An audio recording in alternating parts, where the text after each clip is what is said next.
There it is, $744,000, another all-time high on this channel. No surprise either if you've been sticking up with keeping up with the stock market, looking at Vanguard's VTI, Total Stock Market Index, and Vanguard's VGT, the other ETF that I love on this channel, the one that I stay invested in all the time. You'd see they're at all-time highs, so I'm an ETF investor. I buy and hold indexes, and it's no surprise that here I am, all-time high, another all-time high in my portfolio as the stock market's making all-time highs. It's just the way it works.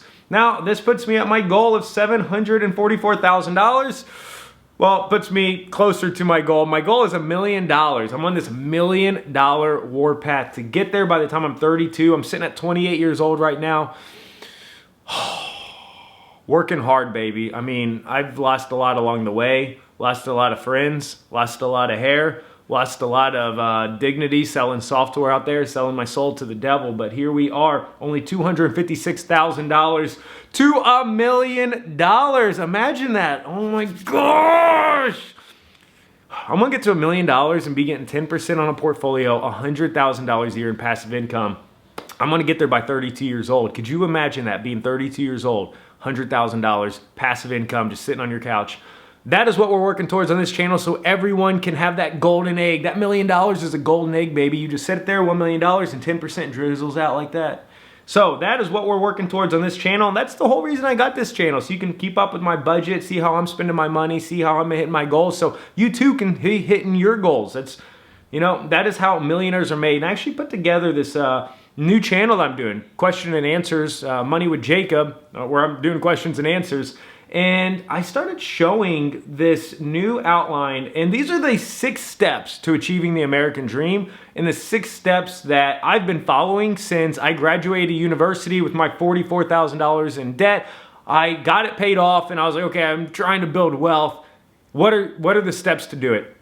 And these are it. Step 1, create a budget. That is the most important, and that is why I have this budget series. Step 2, save $1,000 as a safety net, and that will cover all your immediate emergencies all the time. Step 3 is to pay off all of your debt, all your credit cards, all your student loans, nothing, everything, unless you got a mortgage, which I don't feel like most people watching this channel, probably you fall in this bucket too. You may not even have a house yet, so unless you got a mortgage, don't pay that off. Step 4, save up 4 months of your expenses as an emergency fund. That will keep you from never going back into debt again. You can lose your job, you can get sick, anything can happen, and you got 4 months of expenses completely covered, so you're set. Step 5 is start saving minimum 15% of your income, and for me to be where I'm at today, obviously I've been saving a lot more than 15% of my income. I was on a freaking FIRE movement. I call it my warpath, where I've been saving over 50% of my income. Actually, I think I just did a FIRE movement video. I think it came out to like 58% since 2021 to now. I've been saving my income. So the more you save, the richer you get, and the faster you get there, if that makes sense. I feel like I said that weird, but the more you save, the faster you get rich. I think that makes sense. And then step 6 is to start saving for your home, or again, if you got that home, if you're lucky enough to have one right now, you're fortunate enough to work hard to have a home, pay it off as fast as you can, then you are completely out of debt and you are doing the American dream. You get to that last step of living the American dream. So I'm really applying this whole new framework to my question and answer show. I encourage you to go check it out, Money with Jacob. It is every Tuesday and Thursday at 5 p.m. But today we're on the budget show. This is what I do every Friday. You're watching me slowly get to that $1 million every single Friday, because it's a slow grind. I mean, it is a long grind. I think that we can all get richer faster than we thought, but slower than what we want to if we stick to a good laid out 6-step plan just like this one. So getting into the budget for this week. It's been a mess because I got the show, this new Money with Jacob, launched. I've been trying to create this framework to really give people like my whole philosophy in a 6-step framework of achieving the American dream. And doing that, I feel like I got a little lost in my own budget this month. Ultimately, my budget came out like this. I still was able to invest. I'm still able to invest $2,143 this month. And if you've been following along the channel for a while, you know how my budget works. I'm working with a $5,000 salary. And with that $5,000 every single month, I have $275 a week to spend on groceries, $100 on lifestyle maintenance, $200 experiences and discretionary, $175 on fixed expenses. I'm trying not to spend more than $1,300 a month on rent. I'm always hitting that goal, so that's good. And I'm living out of Airbnb, so it is adjustable. So ultimately, like, I'm making $5,000 a month. Every single one of my dollars is budgeted for $5,000, and I'm not trying not to spend more than $750 for the week. This past month was absolutely crazy. And it was, I mean, if you've been following along for a while, you know I had to go to Santiago, get a passport renewed. Right now I got my in-laws staying here. It's just been so much. I've had a lot. And I can show you that in September I had a starting balance, so the money rolling over from August into September, I had $4,490. My expenses for the month were $4,852.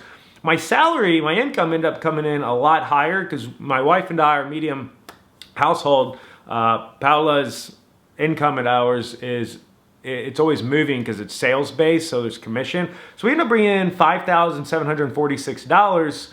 After we subtract the expenses and everything, that is $5,384.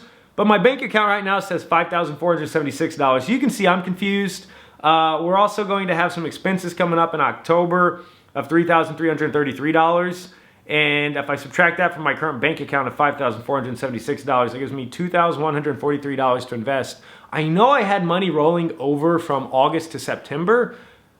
I just don't remember exactly how much. I don't know. I've been a little lost. I need to get this organized. But the good thing is I got over $2,000 to invest this month, so I don't really care where it came from. That's fine. Now, how did I do on all of my budget? And this is where it looks like for the week right here. So we can see that I, again, have that salary, $5,000. I have everything budgeted out for what it should be for the month. My total monthly spend was absolutely outrageous this month. I'm always trying to make sure that I invest $700 a month. So in the column on this far right, I have my investment line here at $700 for the month. And based on all the money I had, it shows, excuse me, it shows I only had $147 left to invest, and I wanted to have $700 because I was calculating for $5,000. I had $4,852. It's a disaster. I don't know. Like, I really don't know. This past week, I spent $676. I was aiming for $750. My total monthly spend was $1,376. For groceries, that was way over $1,100. My lifestyle maintenance was way over $400. It was at $456. Experiences and discretionary are at $1,086. That was way over $800. My fixed expenses were at $815. That's way over my $700. Rent came in less. So I have it budgeted for $1,300. I only spent $1,117. So rent was less, and that gave me my total monthly spend at $4,852. And before put all of this together, I was like trying to figure out all this numbers, and I was getting confused. And I was like, you know what? This is just real life. I've been busy. I wasn't keeping every single cent, dollar tracked like I should be, and I don't know. So if you want to see all the money I spent, like on everything, I can show you. My budgets run from Fridays to Thursdays. So for example, last week's budget ran from Friday, September 26th through yesterday, Thursday, October 2nd. And going to my budget, here's where I was trying to spend $275 for the supermarket. I spent $275. I actually spent $310, but I rolled some of it over into this other category, my lifestyle maintenance category, because I rolled over $35 from there to make sure I was on budget for the supermarket. And then I rolled that over into this side over here, the experiences, because I wasn't quite at 100 for the week yet. So that came in to $85.22 on the experiences, less than $100 what I'm trying to spend. Just had some little things in here. Residency, I'm trying to get a temporary residency here in Chile, living in Patagonia. I had to meet with some lawyers. They're charging $37 for like 30-minute meetings, so $1 a minute. It's nice. Data for a cell phone. Yeah, I ran out of data, $85. And then over here, our experiences and discretionary. This is kind of like our fun category. We're trying to spend $800 a month. We epically failed with this trip to Santiago last month. We ended up spending that $1,086. And then, you know, Pally went to a hotel, had to go pick her parents up because they're staying here. My in-laws are staying here, and we had to go to an airport. It has really been crazy around here. She had to go to an airport, pick them up, and then she stayed at a hotel for a night, split the price, paid $48.24, got some food, got some pizza and some empanadas, spent $26. Then she picked up some new shoes, $25, super cheap. And then I also had to extend my current tourist visa for $99.88 here. So our total spend for that experience and discretionary came in at $199.37. And then lastly, just our fixed expenses, the boring stuff, subscriptions, ChatGPT, $20, Adobe, $627. We had to get some gas for the vehicle, $53.04. Our maid was $37.12. And then lastly, that rent here came in at $1,117 for the month. So that is all of the spending we had for this month. It all comes out to that $4,852. And if we were to have had a $5,000 salary, we would have only been able to invest $147. But we ended up getting a lot more for that salary. We got $5,746. And if I calculate everything I'm going to spend my credit card is due October 18th. So if I calculate like all of these months or all of the upcoming weeks until October 18th, if I calculate how much at the max I should be spending, comes in to be $3,333. So taking a look back at everything I'll be spending then for let's look at this. My net worth right now is at that $744,000. My emergency fund is at $16,433. My bank account is $5,476, and I got cash greenbacks here for $2,350. So we're in October. October just kicked off. I got this bank account of $5,476. I know I'm going to have $3,333 due on October 18th. That is then what gives me now left over because I'm all paid up for my bills. My current credit card, everything's at zero. So I'm all paid up. I just have $5,400 sitting in the bank account. I will have to pay $3,333 on October 18th. So that's what gives me the $2,143. This just doesn't feel right though. And it feels weird. It feels right. I feel like I'm really disorganized. That's the math of it. So that's how much I have left to invest. I'm not going to invest all $2,100 because I have to go meet with the lawyers again. Then again, they're charging $1 a minute. I don't know how much I'm going to have to pay for this visa and everything. I'm trying to get a 2-year visa to live in Chile, extend it out, and I don't know what I'm going to do after that. Maybe go to the U.S. My wife and I are talking about going to the U.S. I don't know. But I'm trying to figure out how much I want to invest for this month because I've met with a couple lawyers and they're all quoting me different. And it looks like I'm going to be paying anywhere between $1,000 to $3,000 for Pauli, my wife, and I to live here. So I'm almost thinking I should just leave this $2,143 in my bank account and not even invest it this month. I think that's what I'm going to do. And that's because like whenever I go to look at my net worth here, I see that I'm at $744,000. And if I just look at my value versus net contributions from last month, September 1st to yesterday, October 2025, I was at $701,000 on September 1st. And now I'm sitting at that $744,000 and I have $0 in net contributions. I have $43,000 in just pure investment change.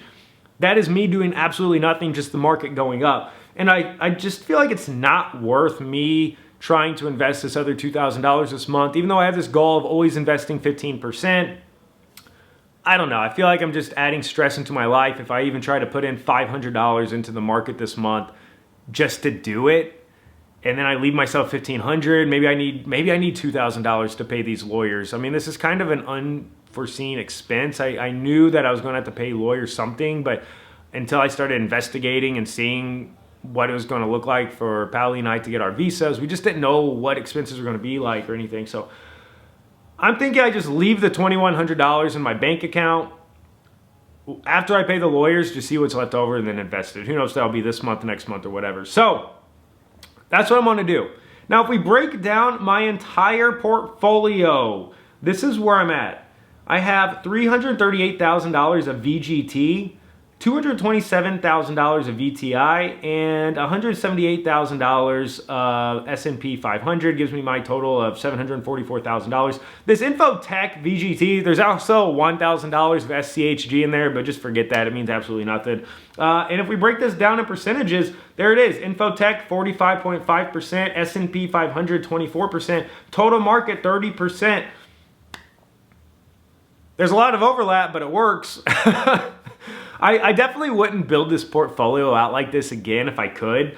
I started doing this portfolio 100% S&P 500, which was that IVV and VOO.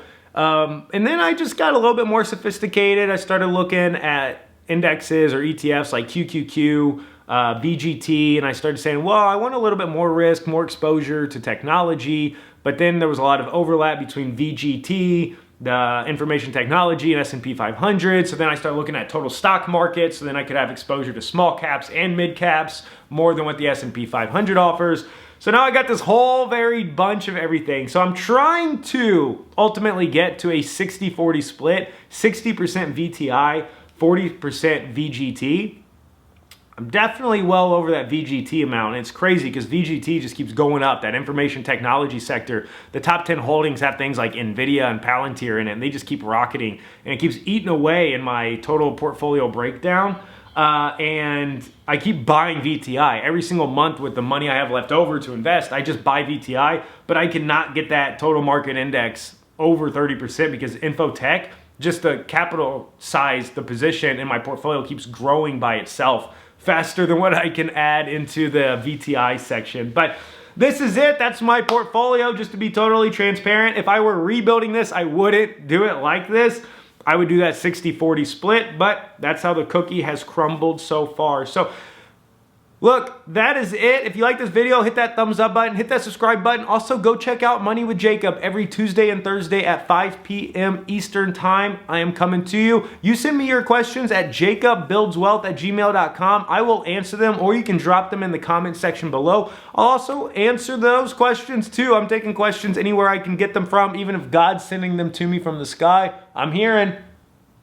I'm listening. I didn't hear anything though. So that is it. I will see you next Friday.